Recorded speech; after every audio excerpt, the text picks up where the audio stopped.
And I want to get back to the arch question in America, which is our debt and our deficit. It is extraordinary, the debt growth we've seen within the legislative process and the tax cuts. Would you have passed that historic tax legislation?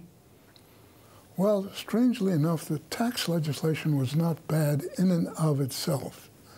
In other words, moving the corporate marginal rates down was very important, as Ireland demonstrated back in 1998. Does it skew to a new Gilded Age? No, the trouble, unfortunately, is it's unfunded.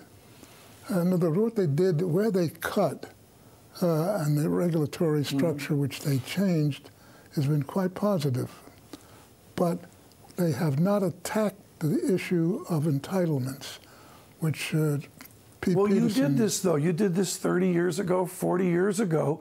Is that the immediate task, that we must revisit Social Security legislation before the 13 years are over, where that becomes a real problem? We're long overdue on that issue. One of the reasons, as I recall, that Pete and I would discuss many things, but we never spent as much time on as I think we should have. And largely, that should, see, you know, he set up this special fund, which is basically the purpose of that, was to confront the issue of deficits.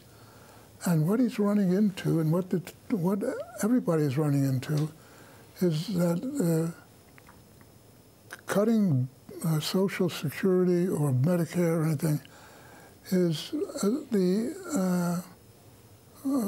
I would say the most inconceivably, I'm trying to find an appropriate word which would describe how important this is. You cannot cut benefits now. It's the third rail of American politics. I want to get this in. I think it's so important. What does the Republican Party need to do to get back to conservative debt policy?